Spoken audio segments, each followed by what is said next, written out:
Además de agradecer la presencia de todos ustedes en este evento convocado por la Contraloría General de la República para debatir la naturaleza de las dificultades fiscales que hoy afronta nuestra nación, así como las soluciones que habrían de adoptarse para la superación de las mismas. De igual manera, expreso gratitud a los distinguidos conferencistas por ilustrarnos con sus análisis sobre el tema que nos convoca y por haber atendido nuestra invitación a pesar de sus múltiples obligaciones y compromisos, y de manera especial agradezco al señor Ministro de Hacienda, Mauricio Cárdenas, al señor Presidente de Ecopetrol, Juan Carlos Echeverri, al Director de Fedesarrollo, Leonardo Villar, al exministro de Hacienda, Alberto Carrasquilla, al catedrático de la Universidad Nacional y Externado de Colombia, Jorge Iván González, así como a nuestros moderadores, el director de la revista Portafolio, Ricardo Ávila, y el director del diario La República, Fernando Quiñones. Promovimos la realización de esta reunión convencidos de la importancia que para el buen uso de los recursos públicos y el buen ejercicio del control fiscal tienen los análisis de las políticas estatales, el examen sobre la correcta asignación presupuestal y el apropiado manejo del gasto público.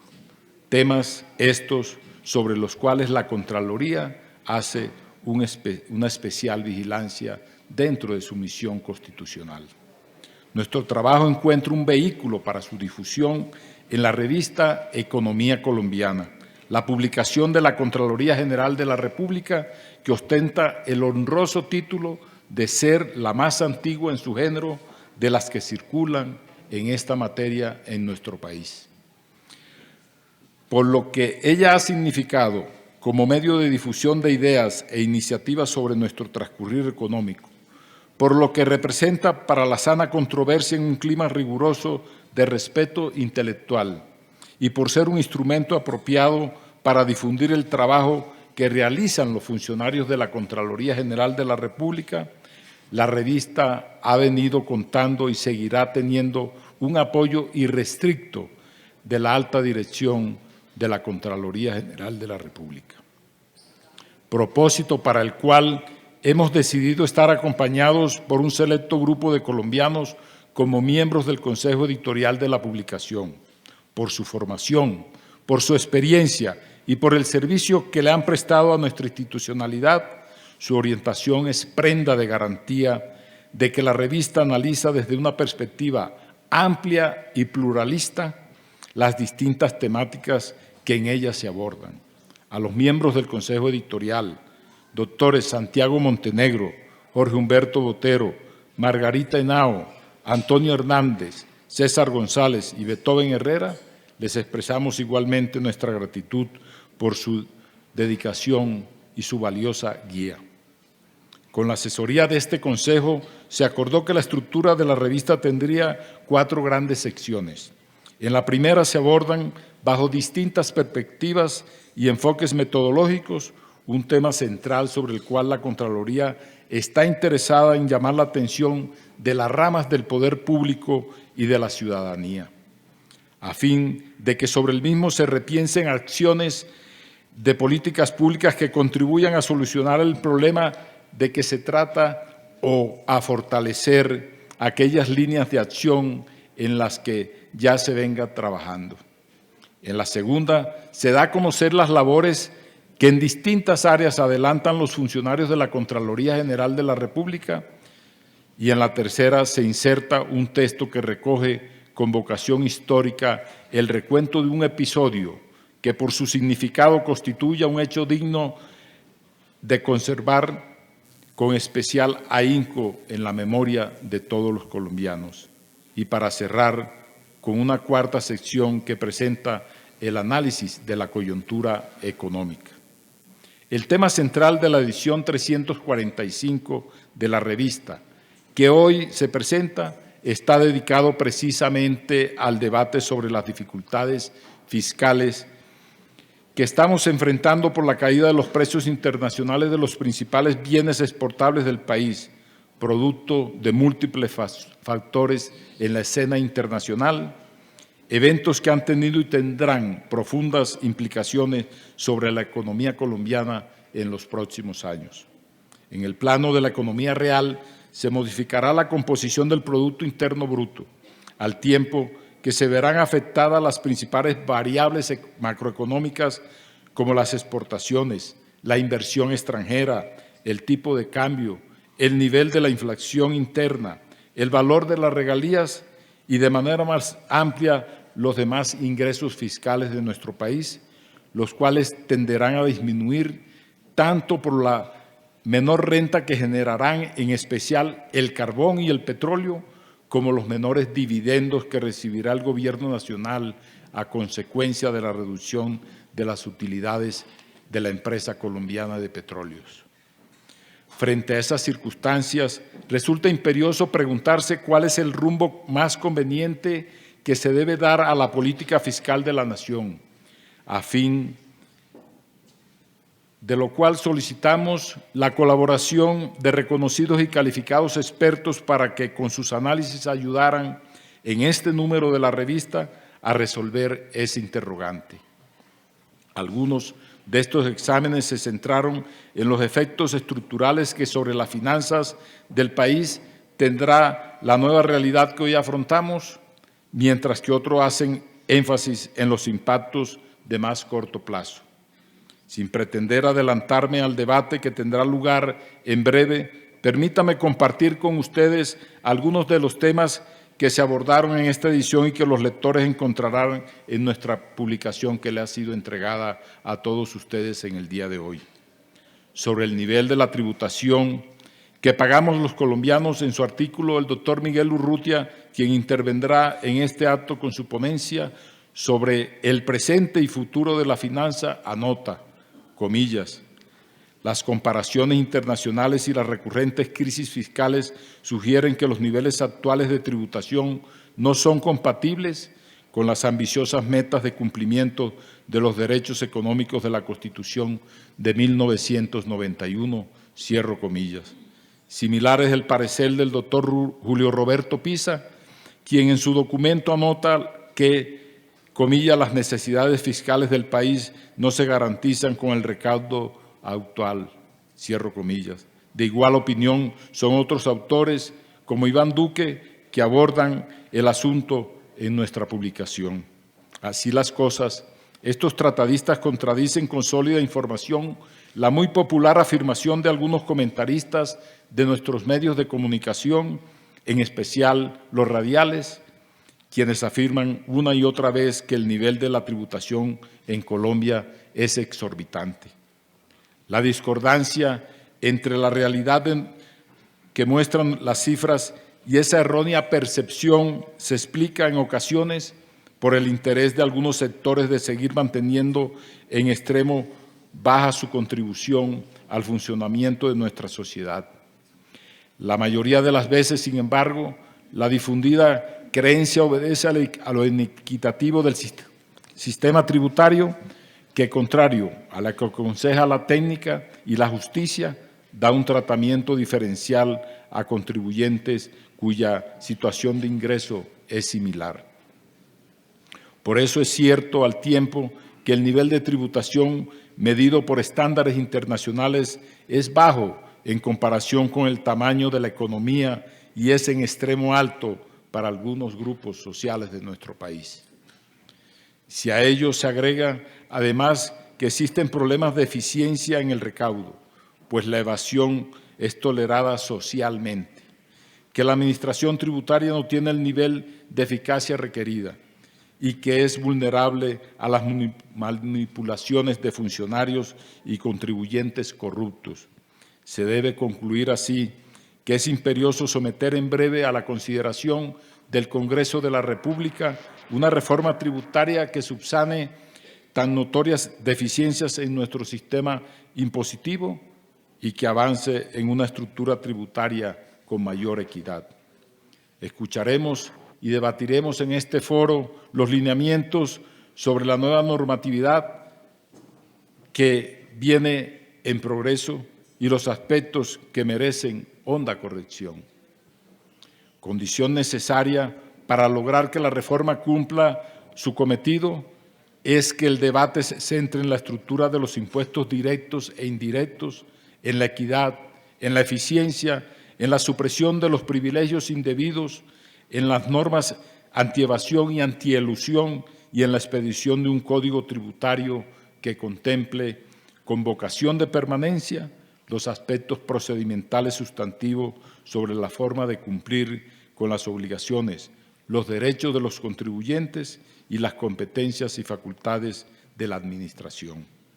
al igual que el régimen de infracciones y sanciones de tal manera que garantice el principio de seguridad jurídica, como apropiadamente sostiene el doctor Pisa en su artículo de la revista. Muchas, como se ve, son las materias que se deberá estudiar, tramitar y ordenar al Congreso de la República al abordar el contenido de la reforma. Desde luego que elevar sustancialmente el recaudo debe ser un propósito de la nueva normatividad, pero ese no puede seguir siendo el criterio predominante al expedir las nuevas disposiciones. Bajo ese rasero casi único se expidió la legislación tributaria en las últimas 2 décadas y el resultado hoy, como se ha señalado, es profundamente insatisfactorio. De ahí el reto que enfrenta el Congreso de la República, pues la ciudadanía no entendería que ante tan manifiestas deficiencias se siguiera por el mismo camino. Seguramente, por la complejidad de las materias, el Gobierno no incluirá en la reforma las modificaciones al régimen tributario territorial. Esa será una tarea pendiente cuando termine este año. Sin embargo, ojalá más temprano que tarde se examine ese otro tema que, como también pone de presente el artículo de Ricardo Bonilla en la revista que hoy entregamos, la tributación territorial es aún más débil que la nacional, en especial en los departamentos, si se toma en cuenta que muchos de esos impuestos se manejan de manera antitécnica y algunos de ellos son claramente antieconómicos. Sin contar con el efecto que tendrá en las finanzas territoriales la disminución de las regalías y el posible efecto del cambio en el cálculo de asignación de las transferencias territoriales como el Sistema General de Participaciones. Todas las materias que dejamos señaladas en relación con el nivel de tributación y su composición deberán ser estudiadas más temprano que tarde por el Congreso de la República, pero es igualmente cierto que se precisa un examen severo sobre el destino del gasto. Ello es así, pues si bien en los últimos años el que se asigna para educación, salud, agua potable y otros bienes sociales básicos se ha incrementado notablemente y ello ha incidido en la reducción de la pobreza, también resulta verdadero, a diferencia de lo que acontece en países que tienen una política fiscal con vocación redistributiva. La desigualdad en nuestro país es casi la misma antes y después de ejecutado el gasto público. En la revista El Trabajo de Roberto Steiner plantea el gasto público cómo ha incidido en los indicadores de salud y educación. La brevedad de esta exposición no nos permite ahondar en las razones de ese fenómeno que es manifiestamente contrario a nuestra carta política. No obstante, se debe señalar que esa situación está asociada a la falta de claras definiciones sobre las prioridades del gasto público y al hecho de que la guerra subversiva y la lucha contra el narcotráfico nos han obligado a destinar cuantiosas sumas del erario para mantener la seguridad nacional y el equipamiento de nuestra fuerza pública, de un tamaño mayor en términos internacionales que la de cualquier país en el escenario no solamente latinoamericano, sino mundial, del que tendría todo lo contrario de integración si no hubiésemos tenido que soportar esas perturbadoras circunstancias durante más de medio siglo. Por eso es tan importante el llamado que se hace en nuestra publicación para que se conforme un grupo de estudio que analice desde ya la composición del gasto público, las prioridades que él debe tener y su focalización hacia los grupos más pobres y desvalidos de la sociedad colombiana. Si las conversaciones sobre la paz terminan con la firma de un acuerdo que conduzca a la dejación definitiva de las armas por parte de la subversión, y ojalá ello sea así de manera pronta, además del dividendo humanitario de la paz, debemos obtener el dividendo político y el dividendo fiscal. El dividendo humanitario significará la disminución radical de las muertes, del oprobioso secuestro, de la extorsión y de la inseguridad. El dividendo político del fin del conflicto deberá expresarse en el hecho de que nadie pretende imponer sus creencias partidistas por la fuerza de las armas. El dividendo fiscal deberá traducirse en más y mejor gasto público para el cuidado y bienes de los infantes de Colombia sin distinción alguna, en el fortalecimiento de la infraestructura y la calidad de la educación en todos sus niveles, en un sistema de salud que preserve el derecho de los ciudadanos a un buen cuidado médico y en una política fiscal que apoye a los sectores productivos para que tengamos una economía menos pendiente de la explotación de los recursos naturales y, por lo tanto, más diversificada en la atención al consumo interno y de exportaciones. Un mayor nivel de tributación destinada a un gasto que procure la inclusión social y que genere fortalezas en el aparato productivo es una esperanza que tendrá visos de certidumbre si el Congreso de la República aprueba una buena reforma tributaria y si somos capaces de redireccionar el gasto público al tiempo que hacemos un buen uso de los recursos del erario. De nuestra parte, la Contraloría General de la República, para garantizarle al país el control que ejercemos para el buen uso de los recursos públicos, lo seguiremos haciendo con ponderación y sin aspavientos. Hemos diseñado un plan estratégico cuyas bases buscan fortalecer el modelo de vigilancia y el control fiscal, construir una ciudadanía solidaria con ese propósito y que se muestre activa en el desempeño de estas tareas, luchar contra la corrupción y la inadecuada gestión de los recursos y ampliar la cobertura del control fiscal micro y fortalecer el control fiscal macro. Todo ello con el fin de alcanzar una gerencia pública que a través del mejoramiento continuo busque la excelencia en su gestión, tarea que debe sustentarse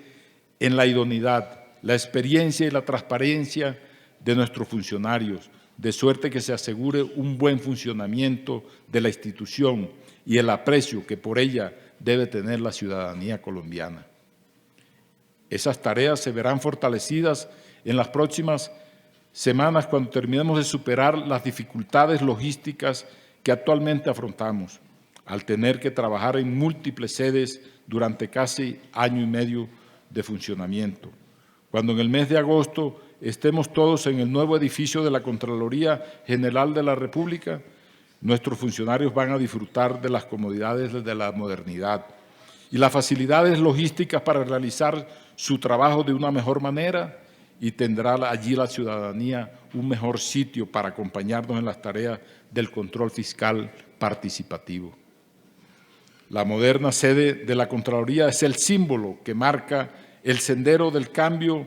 en el ejercicio del control fiscal